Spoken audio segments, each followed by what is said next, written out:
Ngiyabingelela kuwe Brazo, ngiphinde ngibingelele kakhulu nomlaleli olalele namhlanje iNongoma FM. Brazo, ngibonge nje kakhulu ngethuba engilitholile kuleli viki lokuba ngishare nabalaleli imotivation. Brazo, namhlanje bengicela nje kakhulu ungivumele ngikhulume nomlaleli. Kunesilonda esiyingozi kakhulu, isilonda sangaphakathi. Odokotela bayakwazi ukulapha isilonda sangaphandle, bayakwazi ukunikeza umuthi mhlawumbe ikhalamani nanoma ngabe yini, ugcobe, ulaphe, ulibhandishe sikwazi ukuphola. Kodwa isilonda esiyingozi kakhulu, isilonda sangaphakathi, kunabantu abaningi abaphila nezilonda zangaphakathi. Siyingozi ngento eyodwa isilonda sangaphakathi. Kukhona umuntu ozohamba efake i-makeup, efake i-wig yakhe, efake i-perfume yakhe, egcobe, ebe-clean, ehambe edolobheni engabonakala ukuthi unesilonda. Umuntu okanjalo ugcine ungazi ukuthi kufanele ukuthi umsize kanjani ngoba awusiboni isilonda esikuyena. Ngathi lesi singaphandle yakwazi ukuthi usi-identify, mhlawumbe uthole ukuthi uyazi ukuthi yiphi indlela ongasilapha ngayo. Lesi sangaphakathi kakhulukazi umuntu uma engayivezi ukuthi unesilonda, then kuba inkinga ukuthi umsize.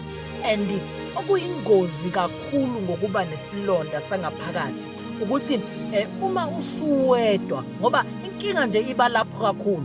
Uma usuwedwa ubuya bonke ubuhlungu, uthola ukuthi ngalesi sikhathi usenabantu bekade kusakahle, kodwa inkinga iba la usuwedwa khona ekamereni lakho. Isikhathi esiningi abantu abanezilonda zangaphakathi imiqamelo yabo ihlezi imanzi ngaso sonke isikhathi ngoba kunalobu buhlungu abahlezi bebuzwa ngoba lesi silonda buvuka kakhulu ubuhlungu bakhona uma eseyedwa umuntu.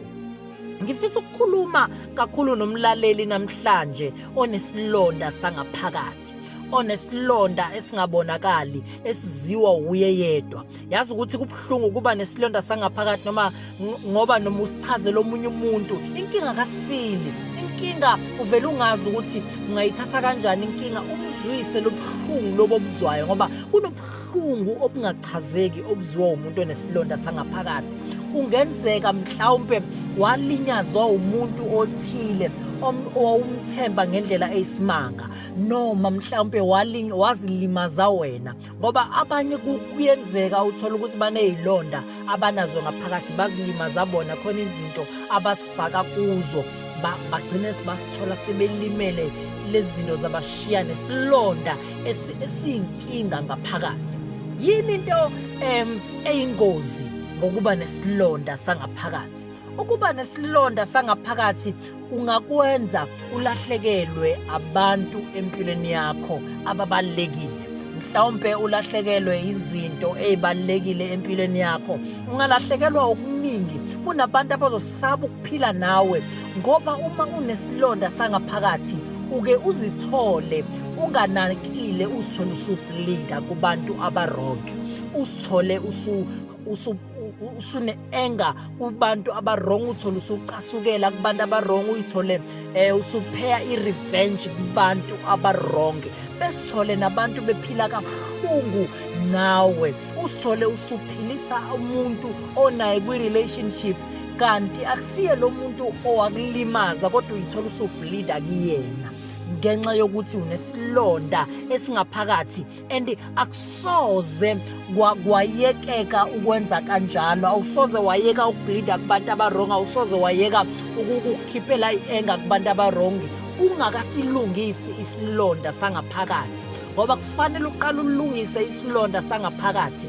not kudokotela, kodwa kukhona abantu mhlawumbe ekufanele ukhulume nabo usikhiphe lesi silonda. Mhlawumbe sidinga ukuthi ukhulume nomuntu othile, ukhulume naye indlela ozizwa ngayo. Mhlawumbe lesi silonda singakwazi ukulapheka nanoma ngabe yiphi indlela engenzeka yokuba ukwazi ukulapha lesi silonda. Kunabantu njengamanje abaphuza ngendlela eyisimanga, abanye badla ama-drugs, hayi ngoba bethanda, ingenxa yokuthi bafuna ukugqiba lesi silonda esingaphakathi, ngoba isilonda lesi sangaphakathi siyakwenza ukuthi ube isigqila sazo ugcine ususithola usuwenza into obungafisi nakancane ukuthi ungayenza uthole usuwenza ngoba uzama ukugqiba lesi silonda uyithole usungena kuma-relationships ongathanda ukungena kuwona uyithole usungena wonke ama-relationship ngenxa yokuthi uzama ukugqiba isilonda uzama ukuvala lobu buhlungu obulanga phakathi ugcina impilo yakho isidistroyeka lalela